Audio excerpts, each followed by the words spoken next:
So basically, on this side of the door there's a semicircle. He wants to edge his way around the semicircle, gaining as much visual depth into the room as he can possibly achieve. At no stage do you drop that weapon system. Do you lower it, okay? You do not move your head. If he's doing something there, I can see what he's doing, alright? Even though I'm facing that way. Alright? Fucking 1, 2, 3.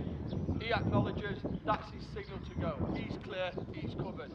As soon as he pushes in, alright, a slight drop and then up.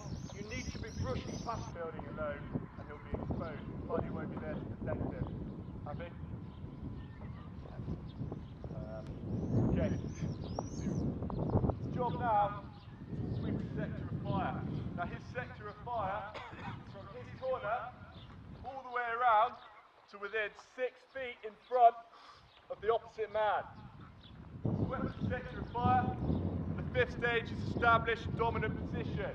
As I said, you want to avoid being in the fatal funnel, and you have your arcs out to the rest of the room, checking for any further in-depth threats. your weapon systems, and all that will do there, the commander will signify the centre of the room by putting his laser onto the wall. 2 outer men will then close their lasers down onto the centre, and that will let the commander know that that building is clear. If we've got other buildings to clear, the last thing we want to do is let the enemy know, alright, that we're approaching by shouting, go here, okay? We'll never ever leave it unwatched, if that makes sense. Alright, we'll move on to the next building, but someone will always maintain eyes on there, even though it's already been cleared. So if you just want to get yourself around the gap between the 2 buildings here, cutting the door around, alright, when they've got in, within the blind spot, alright, he's got 1 times enemy, which he's killed there with a 3-shot kill, 2 to the chest, 1 to the head, to make sure that he drops. Send him on to the next building. If there's nothing in there, guys, alright, then you can speed it up and go, right, let's good to go, let's move on, alright, but if they do come across enemy, just give them that brief condor moment, alright, just to sort out what's inside. Everything there. Like taking the weapon system off, searching the enemy dead, alright, before you send them on to the next building. If there's nothing in there, guys, alright, then you can speed it up and go, right, let's good to go, let's move on, alright, but if they do come across enemy, just give them that brief condor moment, alright, just to sort out what's inside. Everything there. Alright, that's just down to a manpower level, alright, you bring that level so they're like, for 1 building, or probably do something that size, I'll have a company attacking, okay, just so you've got every angle covered, okay, so if they say, yeah, something say casual rate, you're like, well, no worries, we're going to turn up the smoke, alright, so it's not like, oh no, everything's like, yeah, there's nothing like that whatsoever, it's just a manpower thing, so they know every angle, every window, alright, we'll smash it through that language, alright, the lads are going to come forward, alright, they've been given permission to go in there and end this person, alright? No matter what he's... City of civilians. So now we're going in red, which is where we know for a fact that enemy, that building is occupied by the enemy and the enemy alone, and our rules of engagement allow us. He's got full control of his weapon system, and he has got that doorway closed down. The next man, exactly the same, and so on throughout the 4-man team. However, as soon as the commander's ready and given the squeeze, your second man is going to present the grenade over the first man's shoulder. So he's in the know what the hell's about to happen. Carry on.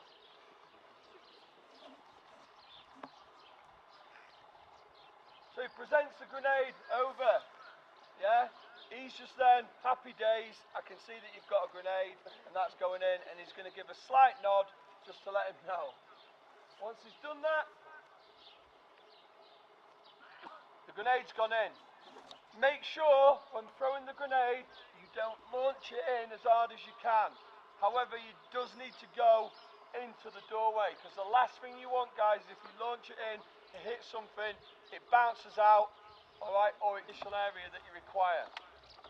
What they found, guys, is that you use the grenade to assist you in clearing the immediate area. The immediate area, as I said, is that 6-foot radius around the door. That's your most vulnerable point. If anything is in the way there, it's going to obstruct you. You're going to have problems getting congested in the doorway, and that's going to make you very, very vulnerable to enemy fire. Also, what throwing the grenade into the back of the building does is actually brings any enemy forward towards you, and they're going to, which gives you, That's what we just did before. However, they're going to go in a red situation. Everyone happy with that? Great. And straight away, they've committed into that room, clearing the blind spots first. Okay, remember, he's so close.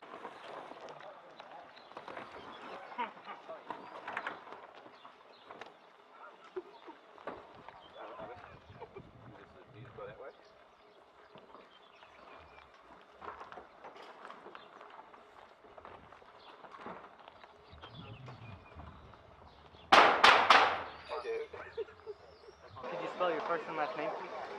First name's Sergeant James Taylor. So that's JAMESTAYLOR.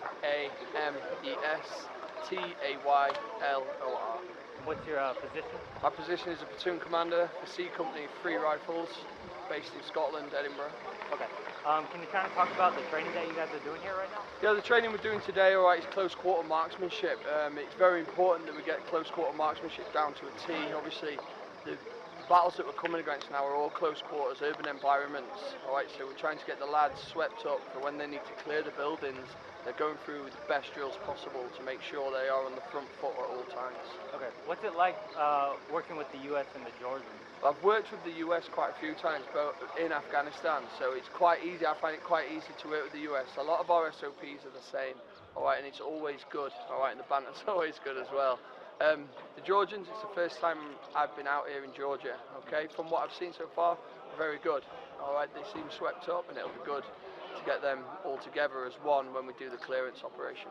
Are there any communication challenges? Communication is always going to be difficult with a new language that we don't really get much on. We tend to concentrate a lot on Pashto, because that's where the area of operations have been for the past so many years. So learning Georgian, alright, it's just a new challenge. The Brit and Americans will never get that swept up, but no. Yeah, Okay. it's all good. So here at Noble Partner specifically, how are you guys working on that new level of communication with the Georgians? We've pretty much been using it like from the drivers, stuff like that. It's like self-interpret. We've got interpreters with us, all right. But as we communicate with the Georgians, we'll ask them how to say things, just little basic things, how to say thank you, how to introduce yourself, how to say hello, good morning. Those things are vital, just so they know that you're polite and easy approachable. One more question, sir. What about in regards to training like this? How are you guys communicating with the Georgians? We're going to communicate today through interpreters. We've got 2 interpreters with us. Right, we understand that it's a large group, so the interpreters are vital within this. The other dramas it may cause the length of the lesson just to be that bit longer, so we can interpret it and make sure all questions are covered. Perfect. Do you have anything else you want to add? No, it's just a pleasure working with you. Awesome. Perfect. And it's Tatum.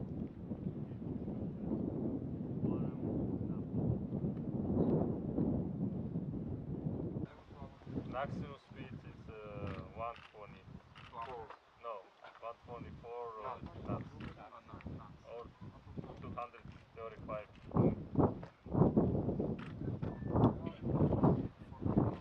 Cruise speed is 90 knots. 90 would be your normal. Yeah, it's quite good.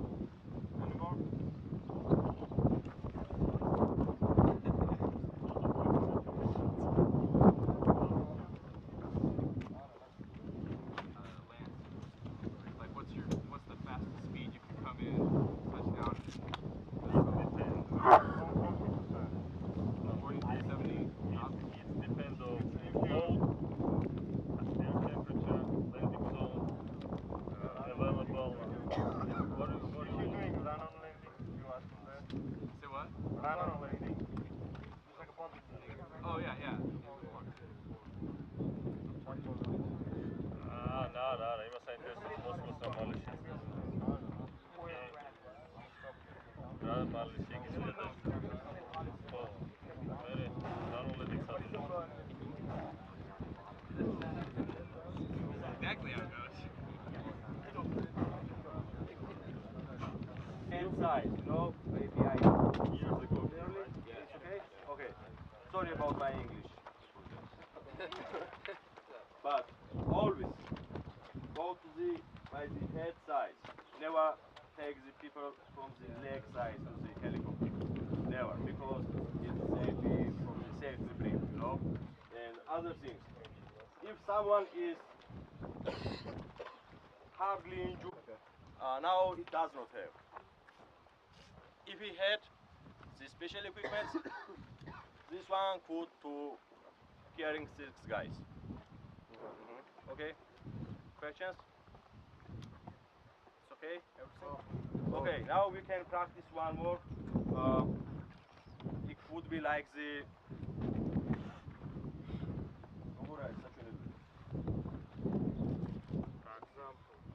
okay, example. Okay, who wants to be here? Shades level damage after top form of the Okay, ready? Show me fingers that you are ready.